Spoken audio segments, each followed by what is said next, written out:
Assalamualaikum warahmatullahi wabarakatuh. Selamat pagi semuanya. Baik, kali ini saya akan menjelaskan tentang uji Kruskal-Walsh. Uji ini merupakan alternatif dari uji Wanbi-ANOVA. Jika data atau sebaran data yang kita miliki itu tidak memenuhi dua asumsi normal dan homogen, maka kita bisa menggunakan uji Kruskal-Walsh ini, yaitu uji statistik non parametrik. Jadi nggak perlu repot, nggak perlu bingung ya. Jika memang sebaran data kita ternyata kita uji tidak normal, tidak mungkin, maka tidak perlu memanipulasi data, maka kita tinggal pindah ke uji Kruskal-Walsh ini. Jadi uji Kruskal-Walsh ini merupakan bagian dari statistik non parametrik. Kemudian pada uji Kruskal-Walsh data tidak harus berdistribusi normal dan homogen. Ya, jadi uji ini tidak ada syarat ya, artinya data tidak harus normal dan tidak harus homogen. Nah, ini kan mudah ya. Cuma ya saran saya di awal ya kita uji dulu yang mudah-mudahan datanya normal sehingga kita bisa menggunakan statistik parametrik gitu ya. Nah, kalau statistik parametrik kan acuan kita ke mean rata-rata. Kalau uji non parametrik pada Kruskal ini ke median ya, rank ya, median. Baik, uji Kruskal-Walsh di sini digunakan untuk mengetahui perbedaan median lebih dari dua kelompok apabila skala data variabel terikatnya adalah ordinal atau interval rasio tetapi tidak berdistribusi normal. Nah, ini ya sama ya, sama. Jadi untuk variabelnya lebih dari dua. Nah, kalau kurang dari dua ya, dua atau kurang dari dua ya tidak bisa pakai uji ini. Ini dasar pengambilan keputusannya. Ini ya, jika nilai assumption totalnya lebih kurang dari 0,05 maka terdapat perbedaan yang signifikan hasil belajar matematika dengan menerapkan model pembelajaran Jigsaw, VBL, dan NHT. Kemudian jika nilai signifikansinya atau assumption totalnya lebih besar dari 0,05 maka tidak terdapat perbedaan yang signifikan hasil belajar matematika dengan menerapkan model pembelajaran Jigsaw, VBL, dan NHT. Jadi sebenarnya gampang untuk mengingat kedua hal ini ya fokus kita ke nilai signifikan ini. Jika lebih kecil dari 0,05 maka terdapat perbedaan yang signifikan. Kemudian jika nilai signifikan pada assumption totalnya lebih besar dari 0,05 maka tidak terdapat perbedaan ya. Di dua hal ini jangan sampai terbalik. Kalau terbalik ya tentunya fatal ya, karena hanya ada dua pilihan, lebih kecil atau lebih besar dari 0,05. Nah, karena uji kita pada taraf signifikansi 5%, seperti di video sebelumnya bahwa 5% itu adalah resikonya. Jadi resiko gagalnya 5%. Nah, kalau dunia pendidikan 5%, tapi kalau di kesehatan atau kedokteran biasanya 1% itu ya. Oke, untuk contoh kasusnya sama pada uji Wanbi-ANOVA ya, sama. Cuma pada kasus uji Kruskal di sini yang beda hanya datanya. Datanya kalau pada uji Wanbi-ANOVA sebelumnya itu data memang sudah didesain normal dan homogen, tapi pada uji Kruskal-Walsh di sini saya punya data yang memang ketika saya cek normal atau tidaknya ternyata tidak normal, maka bisa dilanjutkan menggunakan uji Kruskal-Walsh di sini. Baik, untuk lebih jelasnya langsung saja kita praktek. Di sini saya ada data ya. Ada 3 kelompok kelas A, B, C, kemudian tiap kelas ada 10 siswa yang saya ambil secara acak, random sampling.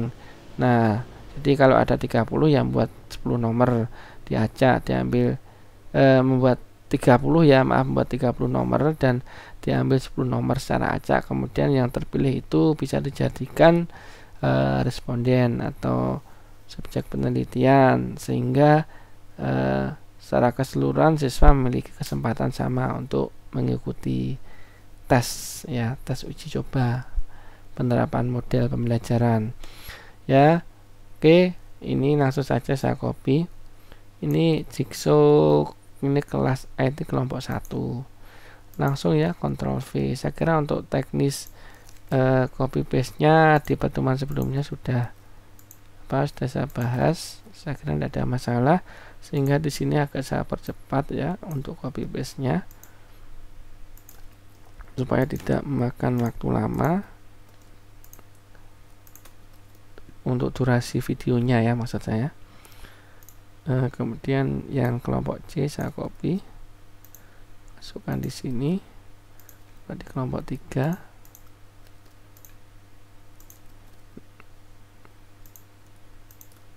Nah ini ya, kemudian 2 angka di belakang koma kita hilangkan, dan ini masuk X, masuk Y. X itu variabel bebas dan Y variabel terikat. Variabel bebasnya kan model pembelajaran ya kan, model pembelajaran. Kemudian untuk variabel terikatnya hasil belajar. Kemudian value-nya jangan lupa di variabel X, variabel bebas kan yang ada 3 model ya. Yang pertama jigsaw, yang kedua PBL, dan yang ketiga apa? NHT. Ini model pembelajaran kooperatif learning. Baik, kalau sudah saya klik OK. Untuk skalanya ini biar default ya, sebenarnya secara otomatis nanti akan mengikuti. Baik, jika sudah langsung kita uji normalitasnya, deskriptif ya. Kemudian explore, masuk modelnya di factor list dan hasil belajarnya di dependent list, kemudian klik plot. Dan normality-nya kita centang, klik continue. Kalau sudah klik OK. Akan saya percepat karena uji normalitas sendiri kan sudah dibahas ya di video sebelumnya. Langsung saja kita lihat di test of normality. Kita lihat sebelah kanan nilai signifikansi dari ketiga model pembelajaran. Ketiganya ini lebih kecil dari 0,05 ya, yang artinya bahwa data tidak berdistribusi normal. Syaratnya kalau data dikatakan normal, maka nilai signifikannya harus lebih dari 0,05. Jadi ini sudah jelas data tidak normal, maka bisa dilanjutkan dengan uji statistik non parametrik ya. Oke, jadi saya lanjutkan uji non parametrik pada analyze non parametric test dan pilih K independent sample ya.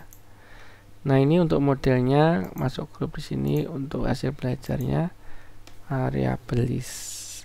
Ini karena tanda tanya kita klik ya, kita klik ranknya, minimumnya 1 dan maksimalnya 3 karena ada 3 kelompok. Kalau sudah Kruskal-Walsh-nya ini kita centang ya, karena kita cari ini ya. Yang ini abaikan saja. Oke, kalau sudah kita klik OK.